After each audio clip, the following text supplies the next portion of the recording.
Добар ден, гледате Аргумент, добар ден и за мојот гостин, Мирсел Вилјали, Добар ден. универзитетски професор. Веднаш влегуваме со најновиот скандал, заради тоа што имаме секојдневно скандали, но коруптивните сделки еве повторно излегуваат на површина, проневерени пари во Министерството за земјоделство, парите од ИПАР програмата се во прашање, односно замрзнати. Ништо ново за Македонија, но сепак, заради тоа што извештаот говореше дека нема напредок никаков во борбата за корупција, никаков напредок и во правосудството, може со овој најнов коруптивен скандал. Верувате ли дека навистина луѓето кои ги проневериле парите ќе одговараат? Зашто министерот за земјоделство Трипуновски вели дека нема никакви врски со тоа, иако е инволвирана негова блиска соработничка? Па добро, и тоа, значи, рецидивна комплетно системот што функционира или не функционира кај нас, нели ние сакавме во 90-те години да правиме Европа без граници, па направивме граници без Европа сега. И реално, значи, сегментот е многу чувствителен. Оти се работи за програма која не само ИПАР 1-2, туку има и други програми, но реално подолг период не беа доволно искористени тие програми. Негде 15, потоа 20, најмногу 25%. Сега почна последниве години нешто многу повеќе од тоа, но секако тие се многу принципиелни и секоја мислите Европската комисија, на Европската унија, на нив мислите? И структурите, таму има и посебни органи кои непосредно не ги надгледува Европската комисија, туку има посебни органи кои ги следат парите и текот на парите. Така. Доаѓаат и после, након што е се завршено, знаат да ги пуштат парите, но процедуралните аспекти се препуштени на овдешните органи на доверба, верувајќи дека се функционира законски, но видовме дека и тука, па и Бугарија, ние имавме проблеми, нехме, дури и 5 година дена. Значи, не верувам дека ова било прв случај. Веројатно повеќе случаи били заташкани или не може да се откријат и така натаму, но реално постои проблеми во овој сегмент, но тоа ќе ни чини многу, оти веројатно без оглед на тоа што се кажува дека овдешните органи дали иницијатива да се стопира со привремено. Реално тоа е нивна иницијатива. Премиерот Мицковски вели дека тие се оние кои ги стопирале парите. Ја мислам дека тие ги стопират. Мислите Европска унија? Искуството со Бугарија. Има 2 години проблем со тој програм. Значи, тие се многу чувствителни на тој сегмент и не мислам дека многу лесно ќе пројде ова работа, туку можеби и други работи, значи ова може да биде повод за да се контролират и многу што се има случајно последниве години. И тоа е добро, сепак тие пари се неповратни. И сега и тука ја користите положба за корупција, тоа зборува за нас комплетно, како менталитет, како култура. Добро. И во останатите, особено посткомунистички земји, има коруптивни сделки со парите на Европската унија.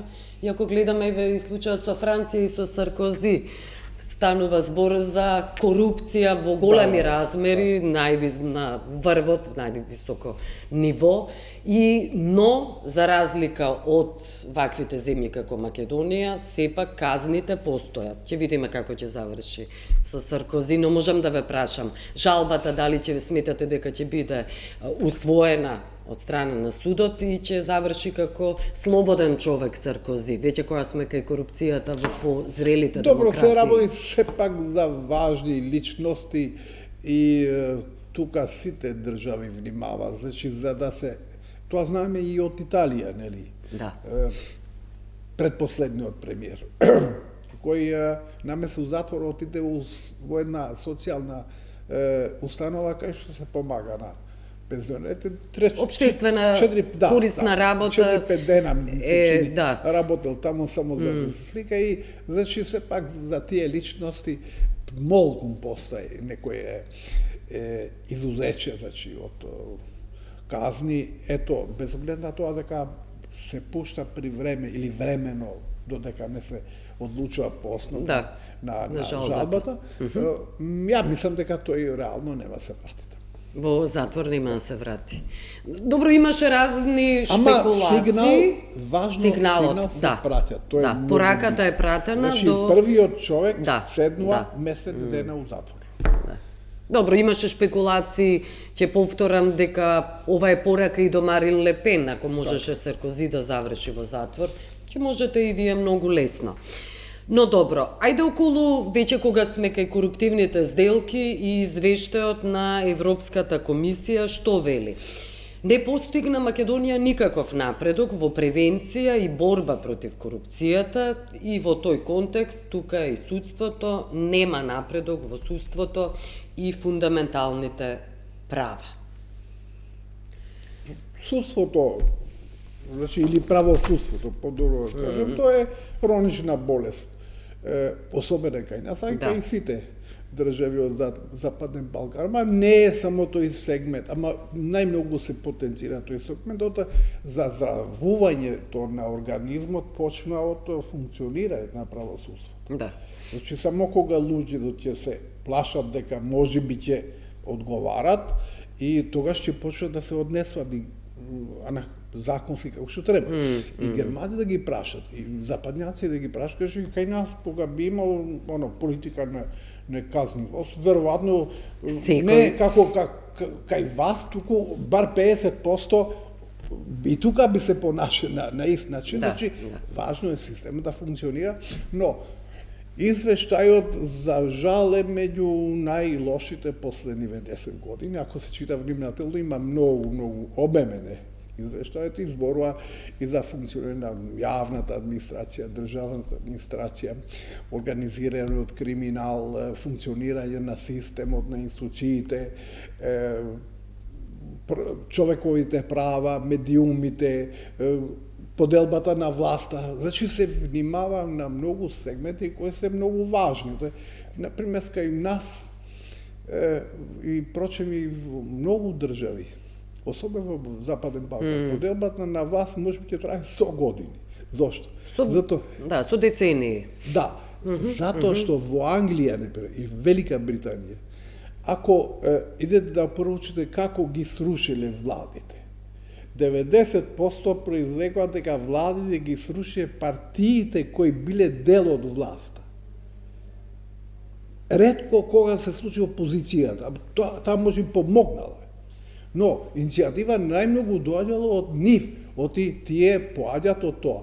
Вие ни ја брукате партијата, идеологијата наша и ние сакаме нова влада и веројатно пак тие прават нова влада, но сите тие луѓе кои не покажат добри резултати, не се одговорни, не се однесуваат со закон, не се експедитивни.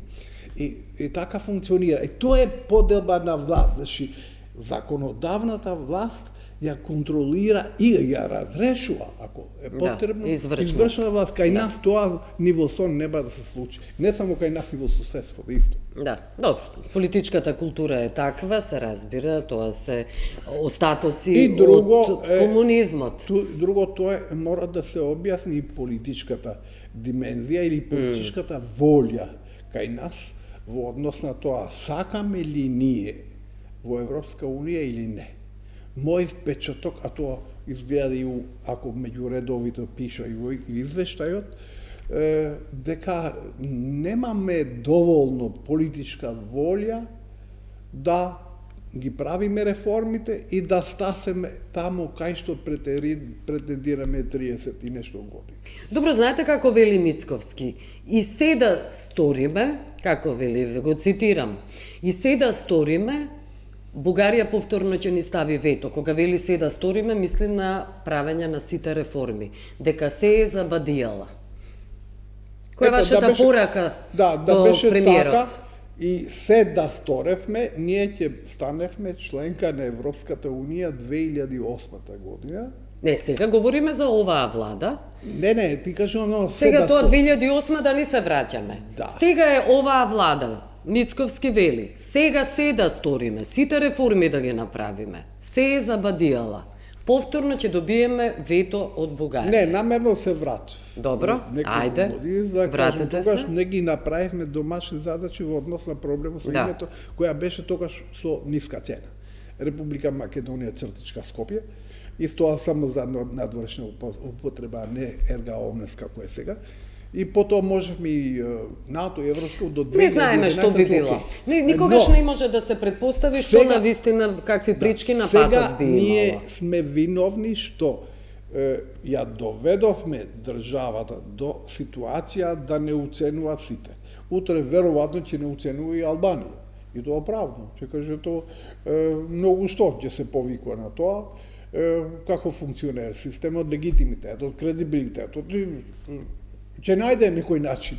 Значи, ние сме виновни за се што ни се случува. Без оглед на тоа што... А не Бугарија. Тоа сакате да кажете дека Бугарија не е виновна за тоа што не имаме реформи. Затоа што Бугарија беше многу зад нас. Не е важно, сега тоа не е важно. Важно е сега. Важни ли се реформите? Моето прашање е дали... Унија и се дел од Шенгенот и така натаму. Бугарија дали е виновна што нема реформи во Македонија, во судството, во правосудството, во корупцијата? Тоа е моето прашање. Значи не можеме никого да обвинуваме, туку треба да излеземе пред огледалот и да покажеме со кажи прст. Ние сме виновни. Да. Ајде, ја спомнавте Албанија, дека тие во Уитнина би можело да ни стават вето, и тоа не заради идентитетот предпоставувам, туку предпоставам дека говорите за некакви реформи кои да се предпостави дека не би биле направени, но конфликтот околу Касами и Весна Јаневска, градоначалникот на Тетово и министерката за образование. Таа инсистираше, заради тоа што Касами говореше на албански јазик, го прашуваа новинарите, и тоа во Тетово, околу функционирање на водата и други локални теми. И таа, за да може да разбере, го замоли неколку пати да говори на македонски јазик. После тоа излезе реакција на Влем. Непознавањето на албанскиот јазик не треба да води до фрустрации, мисли на Јаневска. Наместо да се чувствува лошо, што додека мисли на Јаневска, што додека Касами зборува и македонски и албански, таа и покрај тоа што живее во повеќе јазична средина, не знае ниту еден збор албански. Таа рече дека не знае добро. Но сеедно, се извинувам. Што велите вие на ова? Не е ли најдобар начин едноставно Јаневска, а и Касами, да имаат со себе и сите функционери кога ќе излегуваат на јавна сцена, да имаат, да носат преведувачи? Што велите на ова? Прво самиот чин е рецидив на нашата комплексност. Добро. Како општество и не, значи чувствителност да работи кој не би требало по никој основа да се чувства. Ако некој збори англиски, ние не се нервира. Вие се сеќава во една конференција пред 15 години во Бугарија и едниот пратеник од ВМРО ДПМН знаеше бугарски и почна да дискутираат бугарски. Тие други колеги, па и тие служби скоро да пукат како е можно, значи овој да збори бугарски. Како може да збори англиски, како може да француски, некој. Значи некако е добро, има преведувачи во такви случаи, има преведувачи. Не, ајде да отидеме прво во однос на правните акти. Ние имаме устав, ето дури и закон имаме, па тоа за тој закон е побаран потолкување од Венецијанска комисија. Венецијанската комисија е консултативно тело на Советот на Европа. Советот на Европа првенствено најважен акт, има повеќе акти, па најважен акт е Конвенција за човекови права. Значи се тоа е дефинирано многу јасно. Па дури во една средина или ситуација, се ќавам пред 30 години, нели? Дури тогаш беа затворени паралелки на албански јазик во Гоствартето од Дебер и така натаму, ама претседателот на собранието, така се викаше на општината, може да зборим и албански и македонски. Значи мене ме чуди ова фрустрираност. Ако праша човекот, предпоставува некој можеби за канализација или за нема вода дома или нешто, зошто се треба да му се преведе на министерот или министерката. И, но, значи, добро, треба да има преведувач. Добро е тоа. Ама неопходно е да се има преведувач. Институционално да се реши. Институционално да се реши, се разбира. Треба практика да биде. Ако министерот или министерката сака да биде упатена на се што се разговара, ќе се земе преведувача, има такви колку сакаш, или спротивно, значи другата страна. Значи, не гледам дека тоа би требало да е голем проблем, а се прави. Но проблем е голем. Меѓутоа у јавноста се продава како голем проблем. Како патриотизам. Со макро... Од двете страни. Макро тензии се продава кај јавноста и цело време ние трошиме енергијата со такви работи, со такви тривиални прашања. Но не се тривиални. Конфликтот, да не заборавиме, во 2000 година започна токму заради правата на албанците. Не верувам дека некој сега ќе почне конфликт затоа што некој зборел на еден или друг јазик. Но мора да се реши. Сега, например, како можете со луѓето да ги дресирате во чисто албански села гласе за ВМРО кај кандидатот овој кој се отцепи и од едната партија и од другата, не се сеќавам на името. Значи, некој ги организирал и тие гласа за кандидатот македонец во таква затегната атмосфера и не мислам дека веќе луѓето размислуваат на конфликти. Не, добро институционално мора да се реши. Ајде сега да ви ги цитирам македонистите. Еве Симона Груевска, професорка. Вели дека, цитирам, министерката Јаневска нема обврска да знае албански, ака сами мора да знае македонски. Македонскиот јазик е прв во законот за јазиците, како и во уставот. Никаде не стои дека познавањето на албански јазик е задолжително за сите граѓани. Се повикува на законот за јазици и уставот. Македонскиот јазик не е задолжителен за сите граѓани.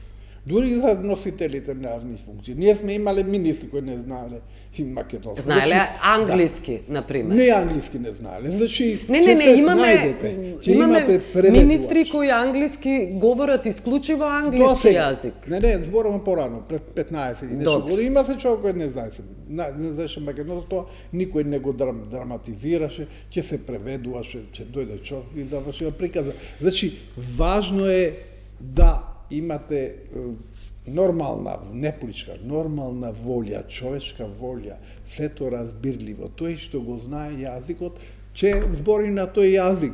Ако не, како законска обврска, од куртоазија ќе збори така. Така што секое драматизирање се ми се чини дека не враќа во тие почетни години, што ги сметам за глупави години. За жал, загубивме многу време на тие години. Да, и се распирува на тој начин омразата кон македонците и албанците. Ајде околу локалните избори. СДСМ и губитништвото на СДСМ повлече многу идеи. ВМРО-ДПМН секојдневно повикува, инсистира на нов лидер во СДСМ. Иако Мицковски подоцна вели дека тоа е прашање интерно се разбира, но ме интересира вашиот став. Сметате ли дека нов лидер во СДСМ би ги решил сите проблеми кои ги има СДСМ? Прво околу претходното прашање. Значи, ВМРО-ДПМН излегува со став треба промена лидерот. Тоа исто како двајца боксери, кој едниот го нокаутира и подокаже јас барам да вежбам многу тој, сакам да ме победи. Да. Тоа е прво апсурдно, тоа и глупаво и како сакате. А друго е дали може постојната структура да ја води понатаму СДСМ или не. Ја мислам дека тие сериозно треба да седнат, ако два пати сте ги загубили изборите. Нема никаква индикација дека одите напред. Знаете, да бидете лидер, не значи да знаете многу. Вие може да бидете Нобеловец, да, а да не знаете да се снаоѓате со масата кога треба да зборите под нивотите. Тоа е една магија која ги гипнотизира луѓето. Мислите на моќта. Да, моќта, значи тој каризам, значи тоа е тешко е се со вежби се стекнува. Тоа е повеќе родено, значи. И мислам дека СДСМ не би треба да дозволи од многу одличен доктор, познат лекар, за да го девалвира во политички води, за некакви, не знам, причини кои не навлегувам дали се такви или не. Значи, треба една локомотива, силна локомотива која влече. Тие, мислам дека има такви луѓе, треба да ги барат, не да се наметуваат. Тие сега, мислам дека можеби таму ќе се набедне некаква борба меѓу фракции, меѓу групи и така натаму, што реално после секои избори со лоши резултати тоа се случува. Но мислам дека луѓето што ја воделе партијата треба да бидат повеќе самокритични, да видат дали може. Например, и мене може и автоманичар, може и астроном да бидам, а не може да биде политички лидер. Треба да веруваш прво на тоа што кажуваш, а често кажуваш нешто што не веруваш сам. Сето со глумање, со актрирање. И мислам дека природен дар тоа. И треба да видат тие што гледате ли таму лидер? Ја мислам дека има 3, 4 може да бидат многу добри лидери. Дали ќе се наметнува, дали некој ќе разговара. Кои се тие луѓе според вас? Не би навлегувал во имиња, не добро тоа, ама гледам дека тие веќе пратат самите пораки у јавноста и треба за мене кога јас би бил во позиција да се прашувам, а нема никога што се прашувам, конечно ни е потребен лидер кој ќе биде 99, не 90%, 99% во економијата, економски развој. Нам тоа ни фали. Ние често имаме граѓански деца кои не знаат ни домат како расте. Значи, како? Ние имаме, ако кинезите велат, и тоа стручњаците за инвестиции. Ако велат дека вие имате такви полиња што можете да извезувате 100 милиарди долари годишно, а вие само милиарда, помалку од милиарда, и зема пример, например. Холандија е нешто поголема од Македонија. 123 милиарди евра има извоз од земјоделието. А баш кај што тие каже, експерти за инвестиции, баш кај што вие имате одлични планини, селски туризам, планински туризам, ски центри, Кој тоа има? 2 милиона. Кој тоа има одлични ски центри? Не, треба да направите услови за ски центри. Добро, ве молам, не мислам, ве разбрав дека имаме. Ништо од тоа немаме. Значи, ни треба иако сме земјоделска држава. Не, тука ќе се вратам. Ни треба лидер бар кој ќе има визија за тоа. Тој нема да знае како се прави тоа. Тоа се прават експерти.